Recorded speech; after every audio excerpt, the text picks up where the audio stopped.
Assalamualaikum warahmatullahi wabarakatuh. Shalom, Om Swastiastu, Namo Buddhaya, dan salam kebajikan untuk kita semua. Tentunya juga selamat sore untuk Tribuners dimanapun Anda berada. Salam sehat dan juga salam bahagia untuk kita semua. Jumpa lagi bersama saya Fiorina Jiretno tentunya pada program kita di Selasa 17 Maret 2026. Program ngobrol virtual yang tentunya akan menyajikan berita terkini dan juga pastinya bisa menjadi inspirasi ataupun juga bahan edukasi untuk kita semua. Seperti di sore hari ini tentunya kita sudah mengemas tajuk menyoal menentukan satu Syawal tahun 2026 antara hisab dan juga atau versus ruqyah. Nah, Tribuners tentunya kita sudah berada di penghujung Lebaran ya, dan tentunya kalau sudah masuk fase ini biasanya ada satu pertanyaan yang mungkin mulai hilir mudik tanda kutip di grup WhatsApp keluarga atau mungkin juga pada pertemuan-pertemuan bersama rekan-rekan ataupun juga ketika nongkrong dan sebagainya. Nah, pertanyaannya sering kali mungkin berkaitan dengan Lebaran tahun ini barengan atau beda hari raya ya gitu ya, atau hari ya. Nah, tentu ini selalu menarik untuk kita bahas, tapi bukan untuk diperdebatkan secara panas. Tapi kali ini kita akan memahami ilmunya, dan oleh karena itu tema kita di hari ini seperti menentukan satu Syawal 2026 antara hisab versus ruqyah, yang kemudian kita hadirkan pakar yang kompeten di bidangnya, yakni yang pertama ada Bapak Hizbullah Salam, SPD MH. Beliau merupakan pengelola observatorium sekaligus dosen di Universitas Muhammadiyah Makassar. Selamat sore Bapak Hizbullah. Selamat sore, Kak Pio dan Ya, Tribuners. Assalamualaikum warahmatullahi wabarakatuh. Waalaikumsalam warahmatullahi Iya, wabarakatuh. baik. Dan juga kami hadirkan narasumber kedua, ada dari otoritas resmi, yakni perwakilan dari Kanwil Kemenak Provinsi Sulawesi Selatan, ada Bapak Dr. Haji Abdul Ghafar, selaku Kepala Bidang Urusan Agama Islam, Kanwil Kemenak Sulawesi Selatan. Selamat sore Bapak, Assalamualaikum warahmatullahi Selamat sore. wabarakatuh. Ya, Iya, Assalamualaikum. baik, terima Sahabat kasih Pak. Tribun.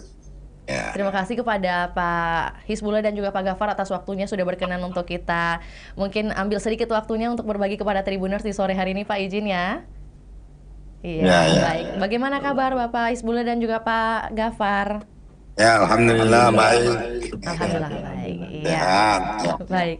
Alhamdulillah Pak. Dan tentunya kali ini yang spesial juga Pak, kita akan kemudian membahas bagaimana kemudian penentuan satu Syawal di tahun 2026, dan mungkin kita mulai terlebih dahulu kepada Bapak Isbullah untuk bisa menyatakan atau memberikan informasi lengkap nih kepada kita.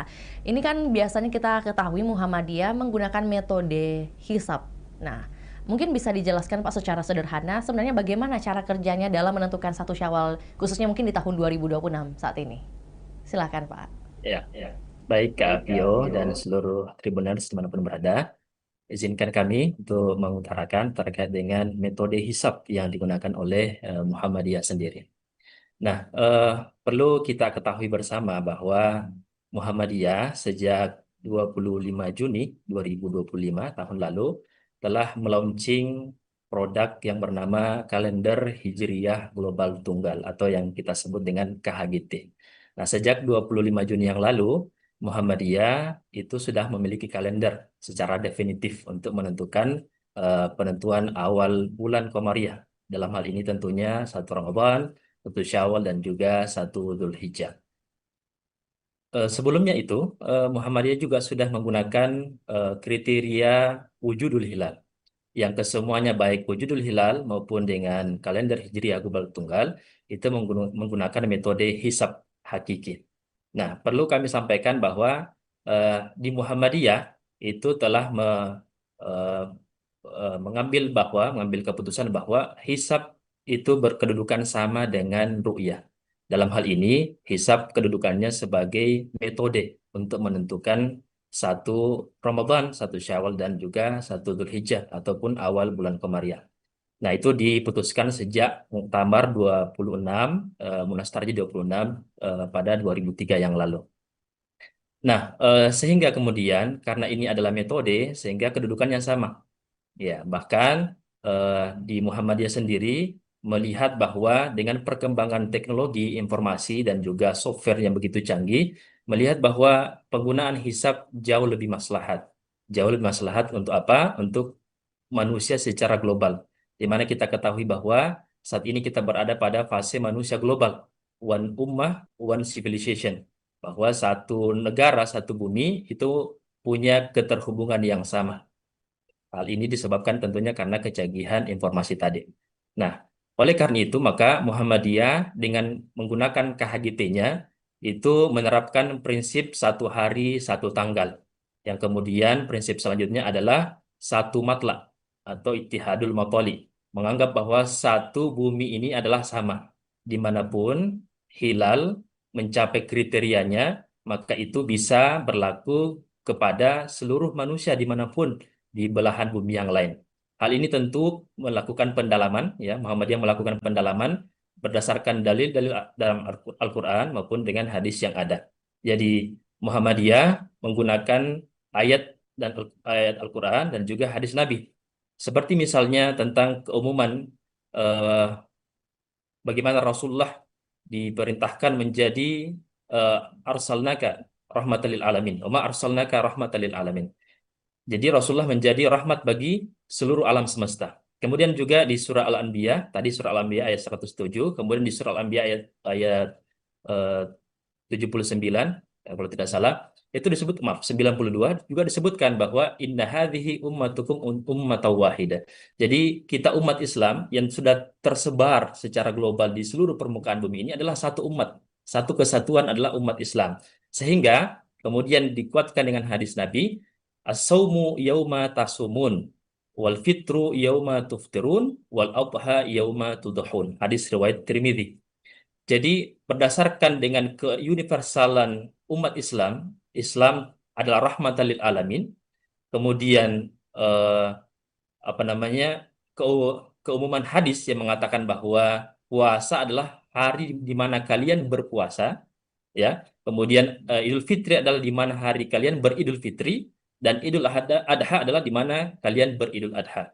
Maka dengan itu semua tentu banyak pendekatan-pendekatan lain, tapi singkatnya seperti itu. Dicarilah, dilakukan pengkajian lebih dalam menggunakan dengan metode astronomi, dengan pendekatan burhani oleh Muhammadiyah melalui manhaj tarjinya, merumuskan suatu metode atau kriteria. Nah, hal ini tentu kami sampaikan bahwa Muhammadiyah menduplikasi apa yang telah disepakati secara internasional yang dilakukan di konferensi organisasi Islam internasional di Turki tahun 2016. Maka dari itu Muhammadiyah membawa pulang informasi terkait itu bahwa umat Islam perlu adanya kalender Hijriah global tunggal untuk menyatukan. Izin mengatakan bahwa tujuan Muhammadiyah adalah untuk menyatukan umat Islam. Tentu terdapat pro dan kontra, tetapi kalau bukan saat ini, kapan lagi mau kita coba? Maka izinkan diantaranya ini adalah usaha Muhammadiyah untuk menyatukan umat Islam. Nah, terkait dengan penentuan satu Syawal pada 2026 ini, sebenarnya penentuannya sudah sejak 25 Juni 2025 tahun yang lalu. Jadi dalam kalender itu kita ketahui bahwa kalender setidak-tidaknya itu memanajemen atau mengkoordinir waktu kurang lebih 1 tahun, minimal 1 tahun untuk kalender. Maka dari kalender yang telah beredar itu disebutkan bahwa satu Syawal itu jatuh pada 20 Maret 2026, tepatnya pada hari Jumat. Ya, kemudian dikuatkan lagi dengan maklumat dari pimpinan pusat Muhammadiyah tanggal 25 September yang lalu 2025 yang kemudian memaklumatkan bahwa satu Ramadan yang kita lalui sebelumnya itu 18 Februari dan juga satu Syawal bertepatan pada tanggal 20 Maret 2026. Kurang lebih seperti itu, Kak Atio. Kami kembalikan. Iya, baik. Berarti Pak Hisbullah ini dapat mungkin secara sederhana bisa dikatakan untuk Tribuners mungkin yang baru mendengarkan podcast kita hari ini, apalagi diawali dengan penjelasan secara teknis yang disampaikan juga menyoal kalender hijrah global tunggal tadi. Ini secara sederhana mungkin dengan metode hisab ini dalam artian dihitung, begitu? Benar demikian? Kemudian kalau Betul, untuk Kak, ruqyat itu dilihat. Ya. Iya, baik. Tapi mungkin boleh ditambahkan juga oleh Pak Gafar, mungkin dari soal metode hisab ataupun juga ruqyat mau ditambahkan Pak Gafar? Boleh banget, Pak? Ya, memang di Kementerian Agama itu Pak, Bu, Iya. ya, pemirsa Tribuners saya sampaikan bahwa ada dua metode memang yang dipadukan antara metode ru'yatul hilal dengan hisab, metode Baik. hisab. Inilah yang akan disidangkan pada sidang isbat di tanggal 19 nantinya. Iya, baik. Dan mungkin ada alasan, Pak, hingga saat ini kemudian mengapa pemerintah tetap menggabungkan dua metode yang disebutkan tadi, bukan hanya salah satunya mungkin?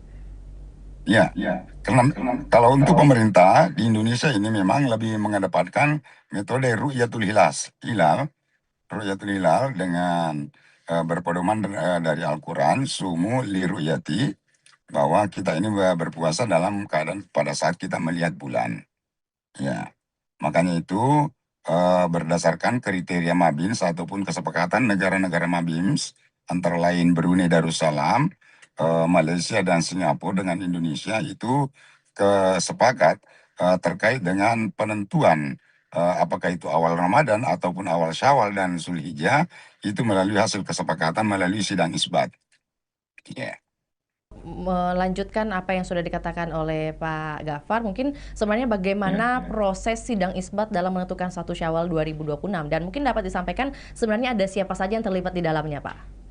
Ya, untuk penentuan 1 Syawal nanti ini insya Allah akan dilaksanakan di tanggal 19 di jalan di HM Tamrin di Jakarta, di Kementerian Agama Pusat. Itu melibatkan seluruh ormas-ormas yang terkait, Mbak. Mulai dari Majelis Ulama Indonesia, pihak NU, Muhammadiyah, dan ormas-ormas lain, bahkan dari pihak kedutaan, bahkan yang kita juga diundang juga itu bahkan dari DPR dan pihak kedutaan-kedutaan besar untuk mengikuti sidang isbat penentuan awal 1 Syawal 1447 Hijriah nantinya.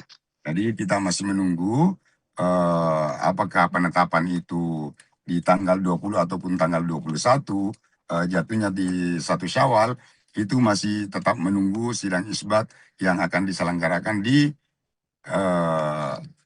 Kementerian Agama Republik Indonesia. Ya.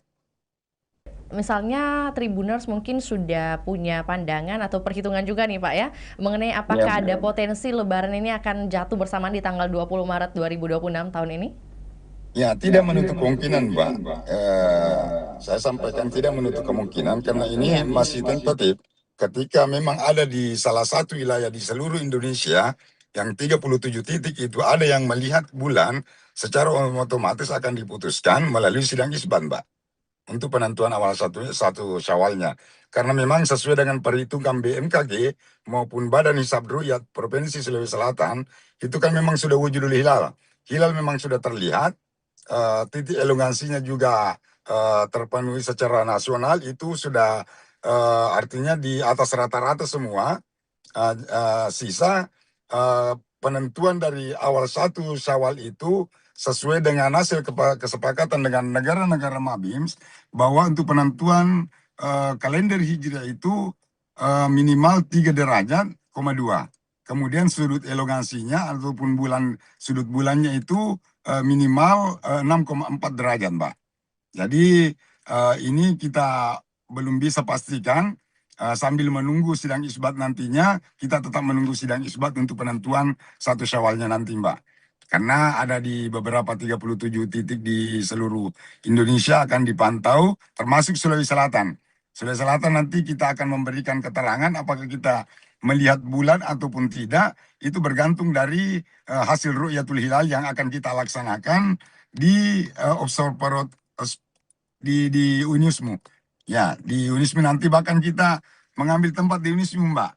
Ini sungguh luar biasa antara Kementerian Agama dengan Unismu, kerjasamanya luar biasa, walaupun perbedaan-perbedaan itu di awal Ramadan itu berbeda, tetapi kita tetap sama, Mbak.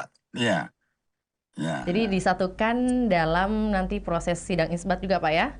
Mungkin pemantauan hilal maksud saya. Pemantauan hilalnya, Mbak, iya, betul ya. Baik, iya, dan akan berlangsung di itulah bentuk kebersamaan kami, Mbak, memperlihatkan Baik. kepada masyarakat bahwa kita tidak ada perbedaan-perbedaan terkait, tidak memperbesarkan perbedaan-perbedaan ketika ada perbedaan antara ormas dengan pemerintah, Mbak. Ya. Pak Gafar, mungkin kalau dari Pak Hisbullah sendiri, kemudian apa yang kemudian menjadi atau juga tanggapan, Pak, perbedaan yang sering terjadi mungkin dengan keputusan pemerintah Kalau tadi Pak Gafar mewakili pemerintah dalam hal ini, ada kolaborasi yang akan dilaksanakan pada 19 Maret nanti di Gedung Unismu. Tapi kalau dari Ya, Muhammadiyah sendiri menanggapi sering ada perbedaan nih Pak. Seperti apa? ya. Baik, terima kasih Kak Tio dan juga izin Pak Gopar. Insya Allah saya dan Pak Gopar akan bertemu hari Kamis 19 Maret di Observatorium Universitas Muhammadiyah Makassar. Jadi sebagai informasi, UNISMU Makassar, sebagaimana kita ketahui adalah kampus Muhammadiyah, itu juga sudah punya observatorium. Itu adalah tanda, betul tadi disampaikan Pak Gopar, itu adalah tanda bagaimana kita ini tidak mengerucutkan yang namanya perbedaan. Bahkan Muhammadiyah sendiri secara organisasi terbuka dalam pengembangan teknologi dengan adanya observatorium ini. Nah, terkait dengan perbedaan, tentunya perbedaan ini bukan baru-baru saja terjadi atau baru akan terjadi. Perbedaan ini sudah sejak lama, bahkan sebelum kemerdekaan Indonesia sudah ada perbedaan. Tetapi itulah uniknya di Indonesia, bagaimana banyaknya perbedaan tetapi kita tetap rukun dalam memandang itu. Karena kita yakini bahwa itu semua adalah wilayah khilafiyah. Tentu ada perbedaan di situ. Ya, bagaimana cara memandang dalil yang ada, kemudian merumuskannya. Ya, tentu di sini ingat bahwa punya masing-masing dalil. Dalilnya Al-Quran dan Sunnah. Ya, sisa cara perbedaannya, cara memandang dalil tersebut. Nah, tentu apa yang dilakukan atau diambil Muhammadiyah itu menggunakan hisab sejak 1939 menggunakan wujudul hilal, kemudian 2025 dengan KHGT-nya, tentu itu juga dijamin oleh undang-undang. Jangan salah, jangan mengatakan bahwa Muhammadiyah dengan perbedaannya itu juga melanggar undang-undang atau juga tidak mengikuti pemerintah ulil amri. Nah, sementara di negara kita sendiri juga menjamin itu di pasal 29 ayat 2-nya itu menjamin eh, menganut keyakinan dari umat yang beragama. Itu dia. Sehingga eh, dengan itu semua tentu kita harus memiliki pandangan yang luas. Toh bahwa Muhammadiyah lebih cepat lebarannya bukan berarti Muhammadiyah ingin menyimpang daripada pemerintah. Sekali lagi, niatnya Muhammadiyah ingin menyatukan umat Islam. Tentu usaha itu pasti banyak ujian dan cobaannya. Ya, kita bertahap melakukan audiensi dan juga komunikasi ke pihak pemerintah maupun juga pihak internasional agar kita berharap bahwa umat ini, umat Islam secara global ini bisa bersatu ke depan, insya Allah. Demikian Kak Fio. Insya Allah Pak. Dan mungkin boleh dibocorkan, mungkin kalau bicara tentang dapur observatorium Pak, ini sedikit banyak boleh disampaikan sebenarnya teleskop atau mungkin teknologi apa yang digunakan di Unismu untuk memburu hilal khusus di tahun ini Pak mungkin? Oh iya, baik. Ya, izin kami sampaikan bahwa kolaborasi dengan Kemenag ini bukan pertama kalinya ya, Pak Gopar ya. Ya, betul Seingat ya. kami, ya awal Ramadan tentu yang kemarin, kemudian tahun 2024 yang lalu. Ya, Iya, ya. 2024 yang lalu. Masya Allah, pada saat peresmian juga observatorium kita langsung digunakan oleh Kementerian Agama. Itu Masya Allah. Ya. Nah, izin menyampaikan bahwa di Unisma Makassar ini berkat hibah juga dari Pemprov Sulawesi Selatan itu memiliki dua dom ya atau kubah penempatan teleskop. Untuk teleskopnya sendiri ada 4 unit. Sementara yang akan kita gunakan nanti itu adalah dom dan teleskop utama, yaitu teleskop long perm dengan eh, apa namanya mounting apa namanya ioptron. Ya, mountingnya ioptron, kemudian teleskopnya adalah long perm. Nah, itu yang termasuk cukup canggih ya di atas rata-rata lah untuk digunakan untuk memantau hilal. Dan itu sudah terbukti sejak 2024 kami termasuk yang berhasil memantau hilal saat itu. Menjadi pelapor pertama di Ru'yatul Hilal eh, Ramadan saat 1445 yang lalu. Ya demikian Kak Vio. Ya baik, berarti sudah dimulai sejak tahun 2024 kolaborasi seperti ini dan alhamdulillah masih berlangsung sampai dengan saat ini Pak ya. Baik itu untuk Pak Hizbullah dan juga Pak Gafar. Oke, Pak ini mungkin baik untuk Pak Hizbullah atau juga Pak Gafar mungkin boleh disampaikan bagaimana kemudian pendapat. Ini kan banyak orang awam yang mungkin berpikir melihat hilal itu gampang Pak, kayak lihat bulan purnama katanya Pak. Nah mungkin boleh diceritakan sebenarnya dari proses yang kemudian terjadi pada saat melihat hilal itu sendiri, sesulit apa sebenarnya melihat garis halus di langit itu Pak? Ya mungkin Pak Hizbullah dulu lalu ditambahkan oleh Pak Gafar atau sebaliknya Pak, silakan. Izin Pak Gopar. Ya, silakan. Baik, ya. Selaku praktisi pencari hilal atau pemantau hilal atau bahasa lainnya juga pengintip hilal, ya kami tentu sudah merasakan bagaimana berjuang mengamati garis tipis di langit ufuk barat itu. Ya, sebagaimana kita ketahui juga bahwa di Indonesia adalah daerah tropis dengan tingkat intensitas awan dan hujan yang cukup tinggi. Apalagi kalau Ramadannya atau Syawalnya berada pada fase musim hujan seperti sekarang ini. Maka tentu ini menjadi kesulitan yang luar biasa.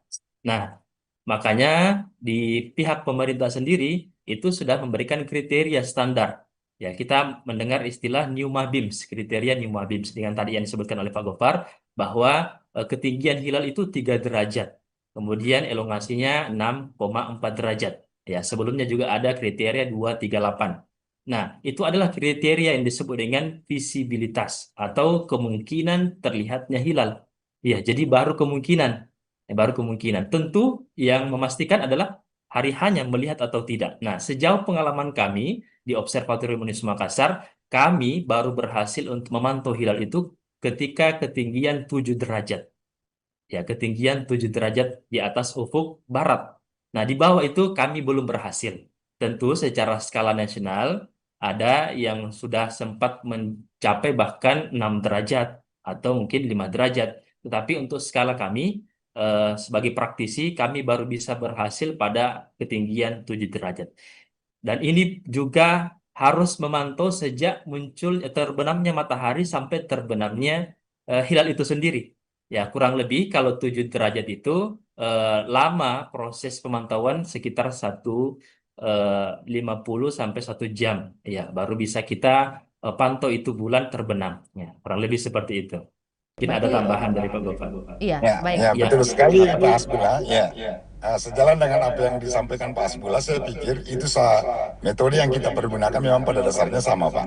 Pada dasarnya sama pada saat melihat bulan, tentu dengan alat yang sama yang dipakai dalam hal penentuannya. Cuma metodenya yang berbeda. Metode Ibu ini yang berbeda, yang tidak perlu juga kita perdebatkan. Karena kenapa? Karena memang masing-masing punya dasar untuk penentuan awal Ramadan itu ataupun awal Syawal itu.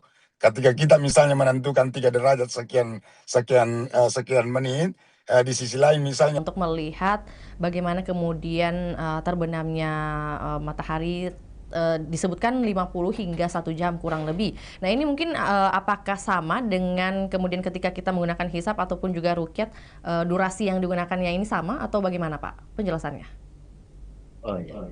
Baik, jadi yang saya sampaikan tadi itu terkait dengan mencari hilalnya. Jadi hilal itu baru kita cari setelah matahari terbenam. Nah, itu kriteria ru'yatul hilal yang selama ini digunakan. Nah, sementara izin untuk Muhammadiyah sendiri itu tidak lagi menunggu itu. Jadi tidak perlu melihat, itu sudah tercantum di dalam kalendernya. Jadi yang saya maksud tadi menunggu dari kisaran 30 sampai 1 jam itu, atau 50 menit, itu adalah proses pencarian hilal sejak terbenam matahari. Di mana kita ketahui matahari terbenam lebih dahulu sebelum terbenamnya bulan. Nah, itulah yang kemudian kita sebut sebagai awal bulan kalau kita melihatnya. Nah, kalau kita tidak melihatnya atau mungkin di bawah ufuk, nah itu baru kita istikmalkan, genapkan menjadi 30 hari. Ya, seperti itu Kak Fio. Semoga pernyataan atau juga pendapat yang sudah disampaikan oleh Pak Hisbul ini kemudian dimengerti oleh Tribuners nih. Tapi mungkin yang menjadi penting juga untuk diketahui oleh Tribuners adalah apa yang kemudian menjadi dasar atau juga alasan pemerintah mungkin tetap merasa perlu mengadakan sidang isbat meskipun hitungan matematikanya atau secara hisapnya tadi sudah ada sejak jauh-jauh hari, bahkan per Juni 2025 yang lalu, Pak. Mungkin dari Pak Gafar ada tanggapan, ya, Pak? ya baik. Memang kami sampaikan dari awal bahwa untuk penentuan awal hijriah itu dari pihak pemerintah itu sudah menggariskan bahwa kita tetap memakai metode ru'yatul hilal. Jadi itu intinya, Mbak. Walaupun ada perhitungan-perhitungan dipadukan dengan metode hisab, tetapi tetap berpedoman kepada metode ru'yatul hilal. Jadi setelah kita melakukan ru'yatul hilal baru bisa kita tetapkan penentuan awal hijriah itu, Mbak.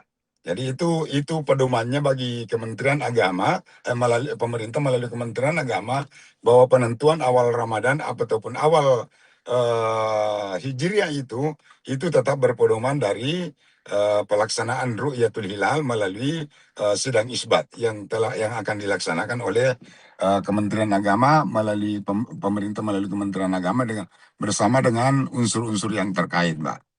Ya. Pak Gafar, mungkin mohon izin seperti apa kemudian pesan yang ingin Bapak sampaikan untuk warga Sulsel khususnya mungkin yang masih bingung nih sampai saat ini jika ada keluarga yang lebarannya berbeda hari, Pak. Ya. Baik. Tentu kami dari mewakili unsur pemerintah sangat-sangat berharap bahwa memang perbedaan itu hal yang wajar dan tidak perlu diperdebatkan. Itu intinya. Hal yang wajar dan tidak perlu diperdebatkan karena ini adalah merupakan keyakinan kita masing-masing untuk melaksanakan ibadah itu sendiri. Jadi janganlah kita pertentangkan hal-hal persoalan hilafiyah seperti ini, tapi bagaimana titik temunya. Karena kami sudah membuktikan bahwa untuk tahun ini pelaksanaan Ru'yatul Hilal untuk di tingkat provinsi itu kita laksanakan di observatorium di di Unismu Makassar. Itu membuktikan antara bahwa perbedaan itu kita tidak pernah tunjukkan antara ormas maupun pemerintah. Makanya itu kami mengimbau masyarakat, mari kita menjalankan ibadah-ibadah dengan tenang, dengan baik, dengan berpedoman pada keyakinan kita masing-masing. Ya. Ya, mungkin juga mau dilanjutkan oleh Pak Hisbullah, seperti apa mungkin pesan kepada masyarakat mungkin yang masih bingung jika ada keluarga yang lebarannya berbeda hari, Pak, seperti apa yang ingin disampaikan? Ya, baik, terima kasih. Jadi tadi melanjutkan Pak Gofar ya, izin bahwa dengan kolaborasinya Kementerian Agama dan juga Unismu Makassar ini menjadi sinyal bagi seluruh Indonesia nasional bahwa Sulsel ini aman-aman saja. Ya, Sulsel ini aman-aman saja dari perbedaan. Itu yang perlu kita tekankan dan sebarluaskan. Sehingga kemudian karena ini tadi disebutkan bahwa perkara khilafiyah, maka tentu sunnatullah adanya perbedaan. Karena Al-Quran sendiri mengatakan faman syahida minkumus syahra falyasum. Jadi siapa yang telah yakin bahwa sudah masuk 1 bulan atau awal bulan, maka silakan berpuasa atau beridul fitri lah. Maka Muhammadiyah dengan keyakinannya, dengan tentu hitungan astronomis, hisab hakiki yang telah dikaji sejak lama, ya, itu meyakini bahwa 1 Syawal 1447 Hijriah itu jatuh pada 20 Maret 2026. Ya, sementara tentu pihak pemerintah dengan skenario yang ada adalah menunggu hasil sidang isbat. Ya, yang akan berlangsung pada hari Kamis juga 19 Maret setelah dilakukan Ruqyatul Hilal di berbagai titik di Indonesia. Sehingga tentu yang kita kedepankan adalah bagaimana kita bertasamu, bertoleransi antara satu keluarga misalnya, antara internal keluarga dengan keluarga lain, atau dengan antara suku dengan suku lain, ya, atau dengan daerah satu dengan daerah lain. Sehingga silakan. Makanya alhamdulillah tentu Muhammadiyah akan melaksanakan di hari Jumat akan terfasilitasi dengan masjid-masjid misalnya milik pemerintah. Begitu pula besoknya tentu akan terfasilitasi juga. Nah, dan kita tentu bertasamuh dalam hal perbedaan tersebut. Jadi silakan memilih yang diyakini berdasarkan pengkajian yang telah dilakukan. Terima kasih Kak Tia. Baik, berarti Pak Hisbullah izin Pak, apakah observatorium Unismu ini terbuka untuk umum, dan bagaimana jika ada anak muda mungkin di Kota Makassar yang belajar melihat bintang atau juga hilal, atau juga mungkin prosedurnya seperti apa Pak? Harus melapor dulu kah atau seperti apa? Oh iya, baik. Ini bukan tentang ru'yat hilal nanti ya, Kak Pio. Bukan ya, bukan khusus untuk hari Kamis nanti. Betul, Bukan. betul Pak. Ya, karena kalau hari Kamis nanti yang tuan rumah itu ya Pak Gofar, ya Pak Gofar yang tentukan tamunya. Ya, nah tentu izin menyampaikan dari pihak Observatorium Unismu Makassar, ini adalah observatorium satu-satunya sementara di Sulawesi Selatan ya, yang beroperasi, yang aktif insya Allah. Nah, untuk join bersama memantau hilal, matahari dengan sunspotnya, kemudian juga planet-planet misalnya Saturnus dengan cincinnya, kemudian planet Mars dengan orange-nya, itu bisa dilakukan oleh teman-teman secara umum ya. Selama ini dilakukan oleh mahasiswa lingkup universitas, dan juga kita sudah berkolaborasi dengan Universitas Islam Negeri Makassar dan juga berbagai mahasiswa di luar Unismu. juga termasuk dari pelajar-pelajar yang ada di Kota Makassar. Ya, kami sangat terbuka. Nah, caranya gimana? Untuk saat ini cukup silakan komunikasi via DM di Instagram @official Unismu Makassar ya, Observatorium Unismu Makassar ya di Instagram.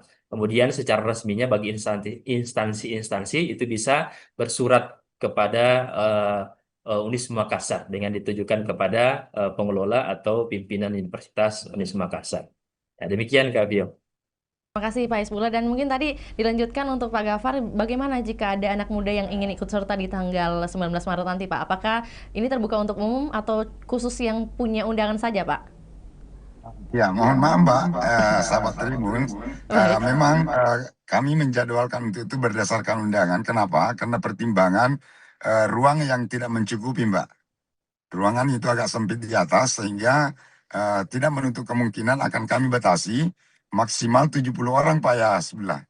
Ya, karena Iya, memang Pak. ada ruangannya tempatnya agak sempit di atas. Jangan sampai berdesak-desakan, khawatir juga karena pagarnya di atas itu agak-agak rendah.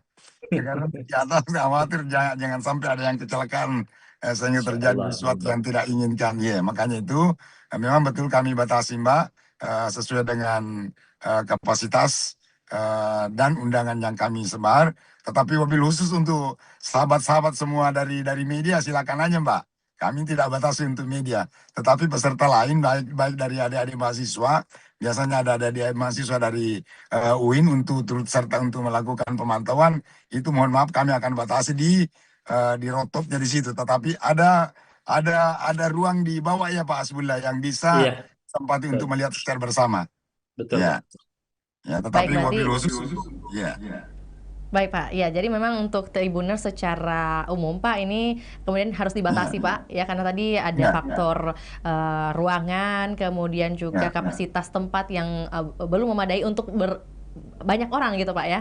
Iya, Banyak jadi orang, betul Mbak baik. ya. Lagian Baik. kan di sana nanti kita akan sidang Mbak juga, Siap. akan disumpah melalui pengadilan agama yang kita sudah menyurat kemarin untuk penyumpahan, penyaksian apakah kita melihat bulan atau tidak, itu bergantung dari hasil pemantauan kami nantinya.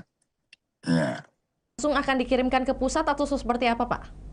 Langsung dia akan dikirim ke pusat berdasarkan hasil sidang dari pengadilan agama, berdasarkan hasil sidang dari pengadilan agama, karena itu memang harus disidangkan Mbak. Ya, Alurnya seperti itu Pak ya.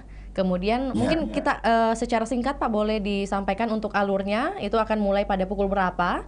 Lalu mungkin ini sebagai informasi juga kepada Tribuners yang mungkin sebagian besar hanya mengetahui bahwa ada penentuan hilal ataupun juga pemantauan Ya, hilal, tapi belum tahu mekanisme dan alurnya sebenarnya seperti apa Pak. Mungkin dimulai pada ya, pukul ya. berapa Pak? Iya. Kita mulainya nanti pada pukul 5 Baik. sampai maghrib Mbak. Jadi Oke. pemantauannya itu sampai maghrib nantinya Mbak. Nanti setelah maghrib, setelah apa kita melihat atau tidak, itu Iya. langsung kita sidang bersama dengan pengadilan agama. Pengadilan Pengadilan agama. agama sudah kita undang hakim pengadilan agama untuk melakukan sidang, yang hasilnya nanti kita akan kirim di Kementerian Agama Pusat untuk dijadikan dasar ru'yatul sidang isbat di Kementerian Agama Republik Indonesia Mbak. Ya, untuk melakukan kajian dan pemantauan kembali dari seluruh Indonesia. Nanti hasilnya itu berdasarkan hasil sidang isbat di Kementerian Agama baru akan ditentukan apakah ada yang melihat hilal atau tidak. Itu bergantung dari sidang isbat nantinya Mbak. Ya. Oke, siap. Ya. Tapi kami berharap mudah-mudahan bersamaannya Pak ya, karena memang unsur itu juga Insya Allah. unsur itu ada, Ya, karena sudah wujudul hilal, cuma dari sisi sudut elongasinya dan yang belum terpenuhi. Tapi ya. mudah-mudahan ada satu di antara yang melihat di seluruh wilayah Indonesia nantinya, sehingga bisa dijadikan dasar untuk penentuan 1 Syawal di tanggal 20 juga. Karena memang besar harapan kami itu perbedaan untuk tahun ini tidak ada, kita bisa sama. Tetapi kalau toh memang ada perbedaan-perbedaan itu, nantinya misalnya berbeda di tanggal 20 dengan 21, kami berharap kita bisa memaklumi secara bersama dan menganggap hal yang biasa terjadi di internal umat Islam pelaksanaan hari raya itu. Ya. Ini adalah tidak menjadi soal Pak ya. Ya, betul, Mbak. kapan tanggalnya, tapi ada potensi dan juga besar harapan dari pemerintah sendiri juga bisa bertepatan di tanggal 20 Maret 2026. Nah Pak, ini kan tadi juga mungkin tadi disampaikan ada 37 titik di Indonesia termasuk di Sulawesi Selatan ya. Tadi berharapnya Ya, mungkin dari 37 titik ini mungkin ada yang mewakili bahwa sudah melihat hilal, itu sudah bisa kembali ya, diputuskan ya Pak? ya, betul, Mbak. Bisa Oke, baik. diputuskan. Seperti kan tahun kemarin seperti Iya. itu, Mbak. Yang paling berpeluang itu melihat hilal itu di daerah Aceh, karena yang paling barat. Iya. Yang seperti itu kemarin akhirnya agak lambat diputuskan. Ternyata memang ada yang melihat, akhirnya diputuskan pelaksanaan hari rayanya itu esok harinya. Ya, istilahnya tidak diistiqmalkan, tidak disempurnakan, karena sudah ada yang melihat.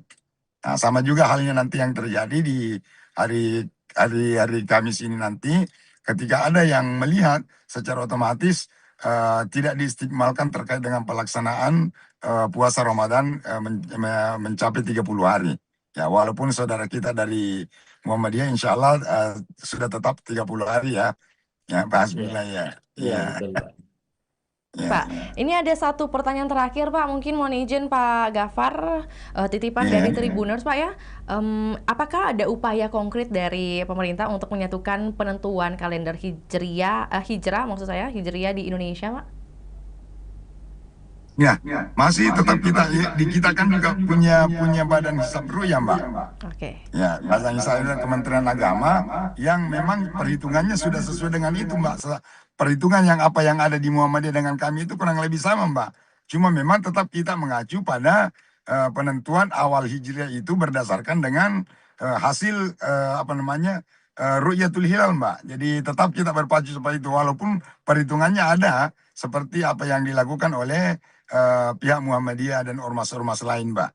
Ya, jadi memang harapan kita seperti itu, bagaimana memang dari pihak pemerintah bisa menyatukan, tetapi itu hal yang tidak mungkin juga bisa dipaksakan karena memang perbedaan itu adalah merupakan rahmat bagi kita sebenarnya, Mbak. Ya, artinya perbedaan-perbedaan itu menjadi rahmat bagi kita ketika kita bisa menghargai dan bisa saling toleran antara satu dengan yang lainnya. Ya. Tentunya terima kasih atas kesempatannya dan juga pertemuannya di sore hari ini. Izin untuk Pak Hisbullah dan juga Pak Gafar atas waktunya di sore hari ini, Pak. Terima kasih. Mohon maaf jika kami mengganggu aktivitasnya, Pak ya. Tapi ini tentunya bukan untuk kemudian bagaimana mendiskreditkan satu dengan yang lainnya, tapi kita untuk memberikan edukasi kepada Tribuners yang mungkin masih bingung bagaimana penjelasan antara hisab dan juga Ruqyatul Hilal itu sendiri, Pak. Ya, terima kasih banyak Pak untuk Pak Hisbullah dan juga Pak Gafar. Sehat, sukses selalu Pak. Nantinya kami menunggu update terbaru di tanggal 19 Maret seperti apa hasil yang akan didapatkan, khususnya yang akan berlangsung di Gedung Unismo. Selamat kembali beraktivitas untuk Pak Hisbullah dan juga Pak Gafar. Assalamualaikum warahmatullahi wabarakatuh. Iya, baik. Ditunggu, Mbak, di Iya. Baik, Pak. Terima kasih atas undangannya juga, Pak ya. Nanti kami akan mengutus rekan kami, Pak. Baik, terima kasih. Iya, baik. Dan tentunya Tribuners nantinya kita akan informasikan juga lebih lengkapnya bagaimana kemudian prosesi ataupun juga hasil yang akan kita dapatkan dan juga kita ketahui di tanggal 19 Maret 2026 tepatnya di hari Kamis nanti. Dan tentunya untuk melihat informasinya seperti apa perkembangannya hanya di kanal YouTube juga Facebook Tribun Timur ataupun secara real time di website kami www.tribuntimur.com. Akhir kata saya Fiorina Jeretno mewakili kedua narasumber dan juga tim pamit undur diri. Selamat sore dan sampai jumpa. Assalamualaikum. Download Tribun X sekarang.